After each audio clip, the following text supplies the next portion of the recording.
নমস্কাৰ বন্ধু বান্ধৱীসকল, কি খবৰ? সকলোৰে ভালনে? ভালে থাকক আৰু সুৰক্ষিত হৈ থাকক। আজি আপোনালোকৰ কাৰণে অন্য এটা ভিডিঅ' লৈ জিন্তুৰ পৰা আগবাঢ়িছোঁ। এই ভিডিঅ'টো আপোনালোকে শেষলৈকে চাব, লাইক কমেণ্ট শ্বেয়াৰ কৰিবলৈ নাপাহৰিব। আজি মোৰ ইউটিউব চেনেলটো হৈছে মিউজিকেল জিন্তুৰ পৰা। আজি আপোনালোকৰ কাৰণে এটা নতুন এটা ভিডিঅ' লৈ আগবাঢ়িছোঁ।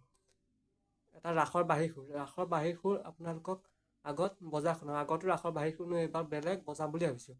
আপোনালোকে শেষলৈকে চাব আৰু কেনেকুৱা পালে কমেণ্ট বক্সত জনাব, আৰু মোৰ ইউটিউব চেনেলটো ছাবস্ক্ৰাইব আৰু লাইক শ্বেয়াৰ কৰিবলৈ নাপাহৰিব, আৰু ভিডিঅ'টো শেষলৈকে চাব বুলি আশা থাকিল। আহক ভিডিঅ'ৰ মাজলৈ আগবাঢ়ো।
আজিলৈ ভিডিঅ'টো ইমানতে সমাপ্ত হ'ল, আৰু নতুন ভিডিঅ' আপোনালোকে পাব বুলি আশা থাকিল।